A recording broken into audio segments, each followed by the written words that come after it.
Hello everyone. Okay, I hope we're all well and happy. This is the last lesson on the executive. What I'm going to do is I'm going to quickly go over that work I asked you to do about John Major, Tony Blair, and then a post kind of Blair Prime Minister. I'll go over that very quickly.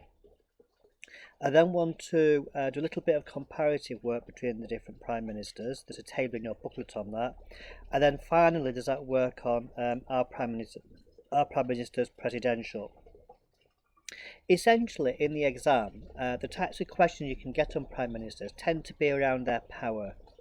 Okay, things like, are prime ministers becoming increasingly powerful or not as powerful? Are prime ministers essentially too powerful? It's those sorts of questions. The other types of questions really go around prime minister cabinet relations, and again that links into this power issue. Do prime ministers dominate their cabinets? And what you need to do is have a whole range of examples to say, yes, prime ministers do dominate, they do have a lot of control over events and circumstances, but also examples of to say, well, actually, hang on, they don't do, okay? They are limited.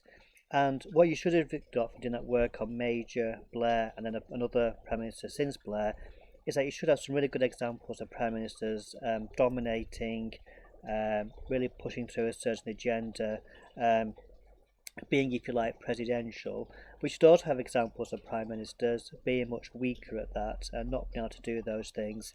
And again, you need to think about why. Why are some prime ministers able to dominate much more than other prime ministers? So, very quickly then, to go over the John Major. Oh, by the way, my book on John Major. Okay, I was very excited. Okay, it's only a small book. It's only about 800 pages. I'm midway through it. So there we go. Right, so for John Major then, what I would have down as his successes, examples of John Major showing he could control the agenda, control policy, is that you have Gulf War One in 1991, okay, where the Americans and the British successfully removed Saddam Hussein from Kuwait. That ticks up as a success. Winning the 1992 general election, again, it was I think it's the only time for a party to win a fourth term in power. He only did it with a small majority, but he did win that election. Everyone thought he was going to lose. And again, we did the 1992 election in some detail, didn't we? Back in, whatever it was, November time. And some of his policies he managed to get through as well, and some of them quite difficult and quite radical. So Mrs. Thatcher, in some ways, did some of the easy privatisations, things like British Gas and stuff. John Major tackled railway privatisation, which was really, really complicated. So rail privatisation, he would definitely down as a success. Lots of other things as well. Things like in education, he set up Ofsted, which you may or may not think is a success, but that was his agenda. School league tables, this idea of competition between schools was very much done under the Major administration. And then in terms of Europe, of course, he managed to pass the Maastricht Treaty. Again, only just, but he did get that through. So those are the types of things you could say were down to the success of John Major. I suppose another one, given the fact his party was so divided, was the fact he lasted 7 years as well, or just under 7 years.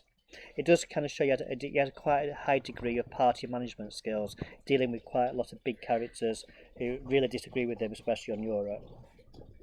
So there are things which go on his success side. And again, the reasons for some of those things are, he won the 1992 election partly because the opposition, i.e. Neil Kinnot's Labour Party, was seen as being far weaker than John Major. So the opposition wasn't all that strong up until 1994. You could say he had a fairly clear agenda in terms of economics, in terms of things like railways, privatisation. It kind of continues that Thatcherite agenda. And he also had quite an agenda regarding improving public services through things like competition. He was very keen on those sorts of things. So in some respects, he did have a fairly clear agenda. Now, his failures, his biggest one was the economic crash. The ERM crash of September, October 1992 really kind of weakened his premiership because economic crashes are always something which prime ministers fear because it's long term, isn't it? You know, lots of people lose their jobs, people have had difficulty paying their mortgages, you see shops closing down, businesses closing down.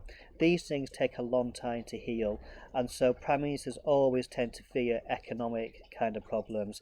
And it has this in common with Gordon Brown when he became Prime Minister after 2007, when you had the big economic crash of 2008-9. And again, both of these Prime Ministers had been Chancellor before they became Prime Minister. So again, there's almost like that kind of little bit of personal blame there as well. You know, they'd been in charge of the money and the economy before they became Prime Minister, then have a crash. So Brown and Major do have a similarity there, in that they both faced big problems caused by economic issues. His biggest problem, though, was down to being divided on Europe. Okay, his political party were busy at fighting each other over the European Union. They only just passed the Maastricht Treaty, and then it just became a very divided party, which was then the media labelled as being weak, unable to do things, etc., etc. Now, the reasons for his failures, again, his economic failures with the ERM, in many ways it shows how weak Prime Ministers are. They can't control everything that happens in international finance, and again, Brown and Major both shared that problem. Other weaknesses is the fact he had a very divided party, and also remember his party had been in power a long time as well. They've been in since 1979. Governments tend to run out of steam, so being in power for that long, rivalries build up, unhappiness builds up. There was particularly ideological, the divisions in the Conservatives over Europe. And of course, he's not uncommon, is he, amongst Conservative Prime Ministers? Divisions in the Conservative Party in many ways led to the downfall of David Cameron in 2016, and also, of course, Theresa May in 2020. So there's a particularity of the Conservatives to be very divided on Europe. So divided parties don't go down well with the public. His predecessor as well, Mrs Thatcher, didn't make life easy for him either. She made some joke when she left office about how she'd be a very good backseat driver, and then she very quickly became disillusioned with John Major, and she sided with those big Eurosceptics and really caused him problems, especially in his first year or two. Another thing which John Major faced, which Mrs Thatcher didn't face, was he had a strong opposition party as well. By 1994, Tony Blair had become leader of the Labour Party, and Labour actually looked like they could be an alternative government. One reason, arguably, why they won 1992, the Conservatives, was that people thought that Neil Kinnock didn't actually look like a Prime Minister. It's better to have the devil that you've got, even though things weren't great. But by 1994, Blair looked like an alternative Prime Minister. So that's another thing which Major had to contend with, a divided party and a strong opposition that looked like they could be Prime Minister. And to some extent, that was shown under Gordon Brown as well. You could say David Cameron, who became leader of the opposition in Blair's last year or two, he again looked like a credible potential Prime Minister, unlike some of the opponents which Tony Blair had from the Conservatives, like William Hague, Ian Duncan Smith and Michael Howard. So there are some of the things I would talk about for John Major, and I've already mentioned there some comparisons I would discuss.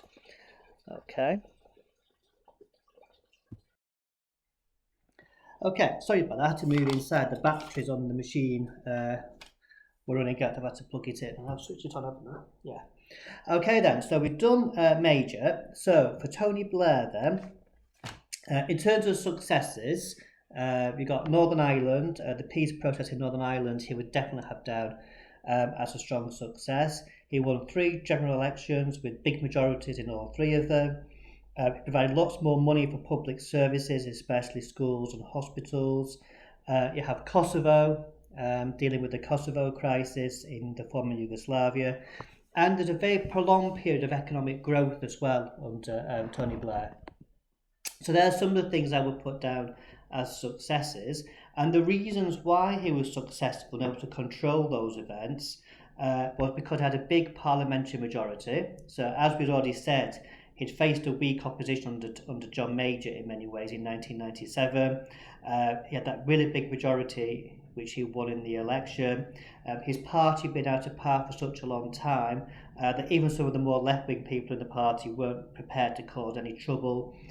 because they were just glad to be in power, and also with a big majority of 180 odd, 20 or 30 kind of left-wing Labour MPs who voted against him all the time, like Jeremy Corbyn, didn't really make much difference. He had a fairly clear agenda as well. One of the criticisms that's often made of Blair is that he had the very broad agenda, but kind of the nitty-gritty how to do it, he was perhaps a little bit less strong on. And that's a criticism which he kind of made for himself as well. When he had done his first term, he kind of realised that he needed to make some bigger reform to public services. So it was a little bit unclear about what that agenda was, but he did have a fairly clear kind of plan about he wanted money for public services, he wanted to improve these things, etc., etc. He had a strong economy. Again, I sometimes think the economy is more out of luck, really.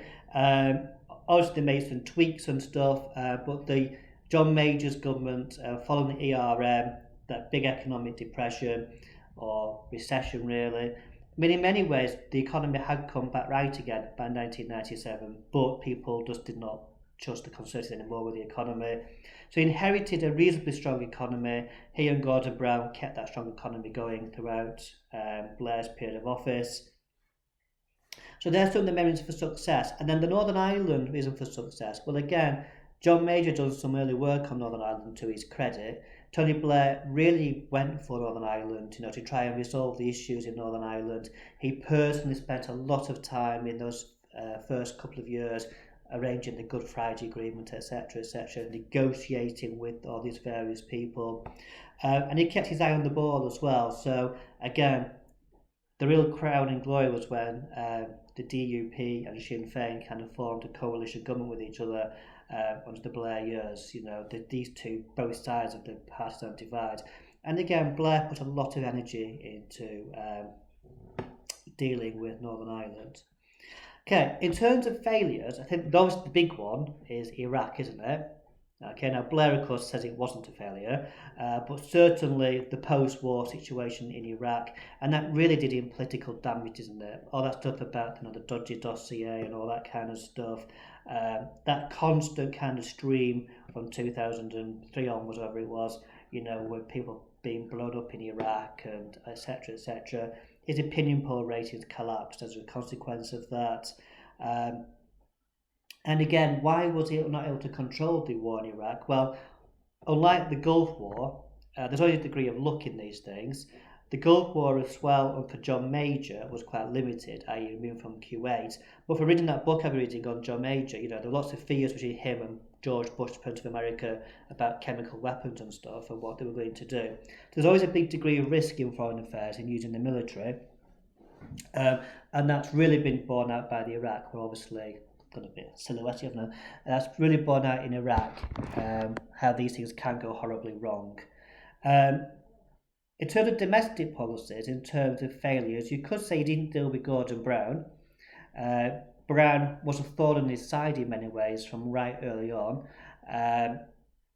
He kind of tolerated Gordon Brown, but Brown became a bigger and bigger problem for him. He had lots of supporters, and if you watched that series on Blair, which I suggest that you had a look at, towards the end, Gordon Brown was really kind of undermining Blair. So he kind of failed to really deal with Gordon Brown. And he also says, doesn't he, or he also self-criticised himself, saying that he needed to make much bigger reforms to public services, which he was planning to do in his second term, and then kind of got diverted by Iraq. So that's Tony Blair, I would say. Again, it's not everything there. You may have some different points, which is fine. In terms of post-Blair Prime Ministers, just very quickly, for Gordon Brown, you've obviously got the economic crash which he had to deal with. That similarity there with John Major. He also inherited quite a strong Prime Minister who'd been in power for quite a long time. Again, there's some similarities there with John Major, isn't there? A difference, though, was that Blair didn't cause Brown any problems when he left office. Blair kind of disappeared, unlike Mrs Thatcher, who caused all sorts of problems for John Major. And the Labour Party were not as divided as the Conservatives were either, when Brown took over. Many of the Blairites, for example, kind of quietly went away, or they kind of grudgingly accepted Gordon Brown. He didn't kind of have this ideological battle which Major had to face. Right, looking at Cameron, we'll just do him a little bit detail. I wrote down for successes for David Cameron was dealing with the coalition and dealing with the Liberal Democrats. That shows a degree of party management from David Cameron. I suspect it's his kind of style anyway. So working through that coalition, again, requires certain political skill, doesn't it? You can't really imagine Mrs Thatcher working in the coalition, can you? It kind of would go against her kind of character. I would say another success from his terms is pushing through austerity and those big spending cuts. It wasn't his initial plan when he was leader of the opposition, but following that financial crash, he and George Osborne, his Chancellor, pushed through austerity, big cuts to certain government departments. He will clock up gay marriage being a big success of his, although if you watch that video, many Conservatives actually opposed this. He only really got that through due to Labour MPs and the Liberal Democrats, but either way, it was a success. And of course, he won a general election. He kind of won 2010, but he actually won for the first time for the Conservatives a single party government of the Conservatives in 2015 general election. Oh, I suppose the Scottish referendum as well, thinking about it. He managed to keep hold of Scotland. So they're successes. And again, reasons for those successes, you could say, is partly down to his character, being able to work with the Liberal Democrats in that coalition in the first 5 years. A degree of pushing through a certain agenda, i.e. austerity, and again, he had kind of broad support from his party on that. Gay marriage, again, his party weren't particularly supportive of that, but he personally was, and so again, he kind of got that through.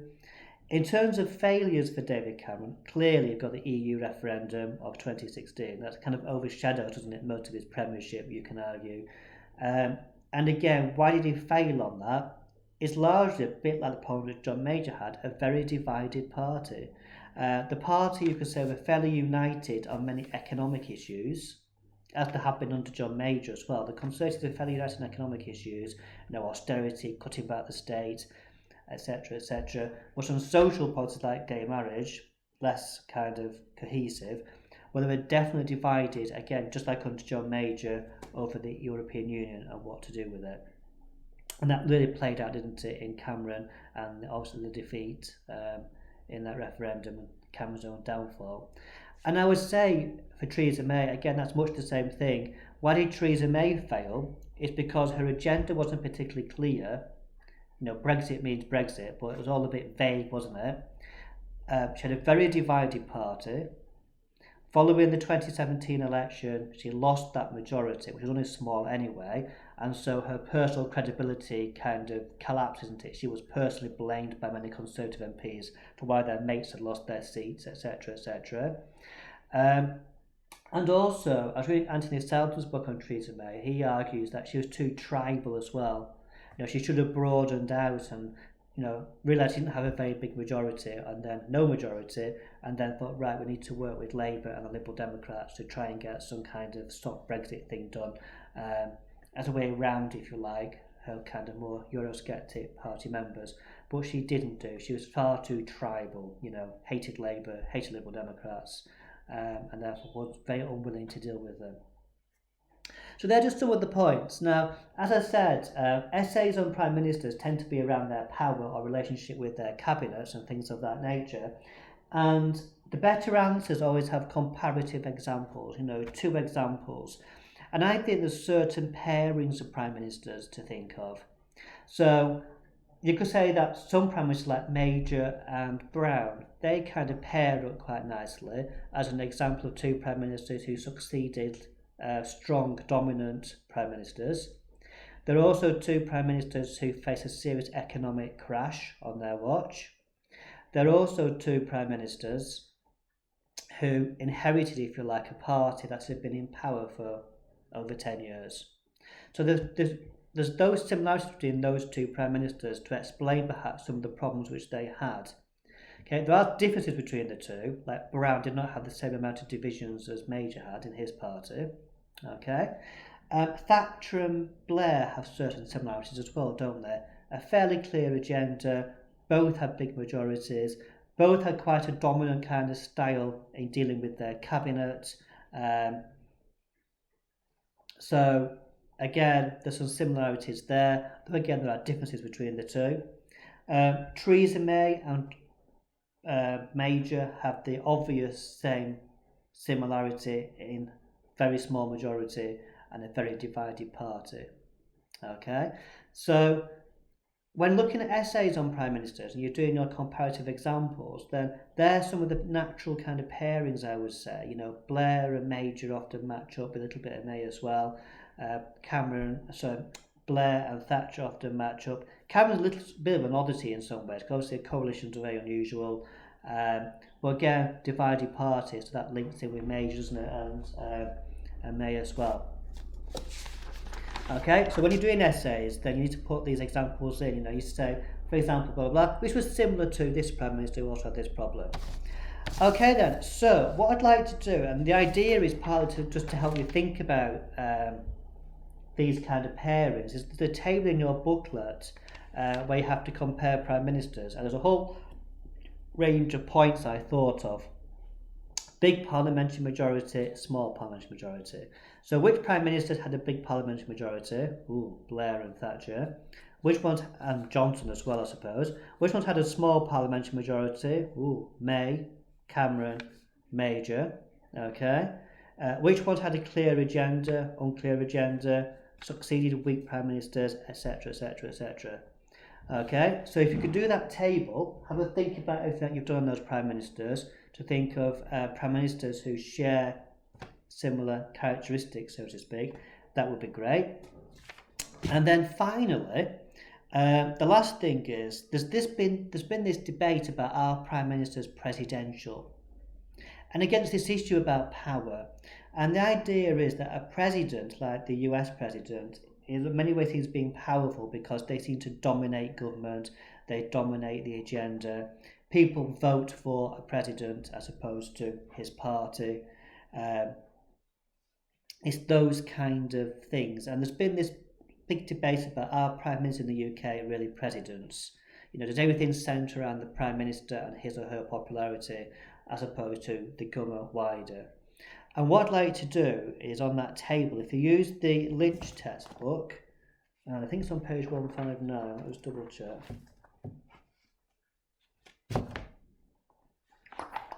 It's not a 159, that's the Supreme Court. Where is it?